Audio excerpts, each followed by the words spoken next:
லக்ஷ்மியும் நாராயணரும் பார்க்கடல்ல பேசிக்கிட்டு இருந்தாங்களாம். அப்படி பேசிட்டு இருக்கும் பொழுது நாராயணர்கிட்ட லக்ஷ்மி கேட்டாங்களாம், இந்த சின்ன தாமரைக்குள்ள நான் ஒளிஞ்சுக்கிட்டேன் அப்படின்னா உங்களால் என்னை உணர முடியுமா, என்னை கண்டுபிடிக்க முடியுமா அப்படி கேட்டாங்களாம். அதற்கு நாராயணர் சொன்னாரா, இவ்வளோ பெரிய பார்க்கடல்ல நீ சின்ன அரிசியாக மாறி ஒளிஞ்சிக்கிட்டா கூட என்னால் உன்னை உணர முடியும், நீ எங்கே இருக்கன்னு எனக்கு தெரியும், நீ எப்படி இருக்கன்னு கூட எனக்கு தெரியும் அப்படின்னாராம்.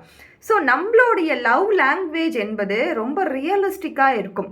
இந்த இடத்துல நாராயணர் சொல்லியிருக்கலாம், இந்த பெரிய பார்க்கடலில் நீ உப்பா மாறி கரைஞ்சா கூட உன்னை என்னால் கண்டுபிடிக்க முடியும்ன்ட்டு.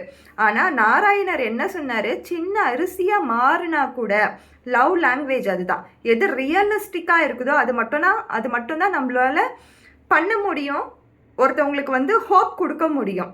உங்களுடைய பார்ட்னர்கிட்ட அந்த தருணத்தில் நீங்கள் அன்பாக இருக்கும் பொழுது எது வேணாலும் சொல்லலாம். ஆனால் அது ரியலிஸ்டிக்காக இருந்தால் தான் உங்களாலையும் அதை செய்ய முடியும்.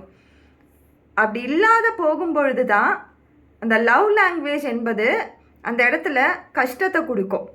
ஒரு காலகட்டத்தில் நம்ம அன்பாக இருக்கும் பொழுது நம்ம என்ன பண்ணுவோன்னா எல்லாமே ப்ராமிசஸாக கொடுப்போம்.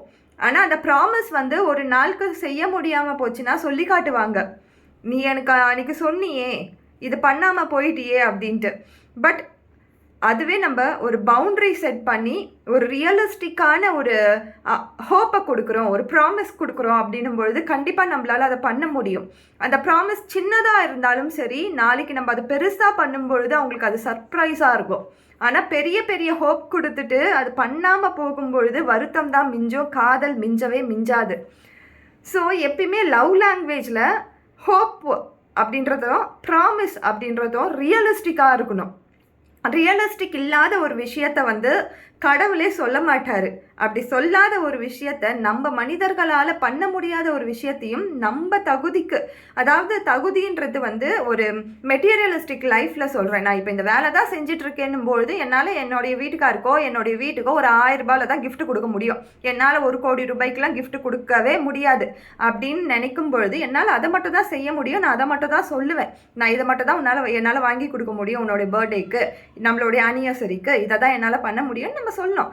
அப்படி சொல்லும் பொழுது அவங்களுக்கு வருத்தமாக இருந்தாலும் நாள் போக்கில் அது அவங்களுக்கு புரிய ஆரம்பிச்சிடும். அவங்களும் உங்க கூட சேர்ந்து ஒரு 1 கோடி ரூபாய் கிஃப்ட் வாங்குறதுக்கு ஹெல்ப் பண்ணுவாங்க. பட் முன்னாடியே நம்ம பெரிய பெரிய ப்ராமிஸ் கொடுக்கும் பொழுது காலப்போக்கில் அது வருத்தத்தை தான் கொடுக்கும்.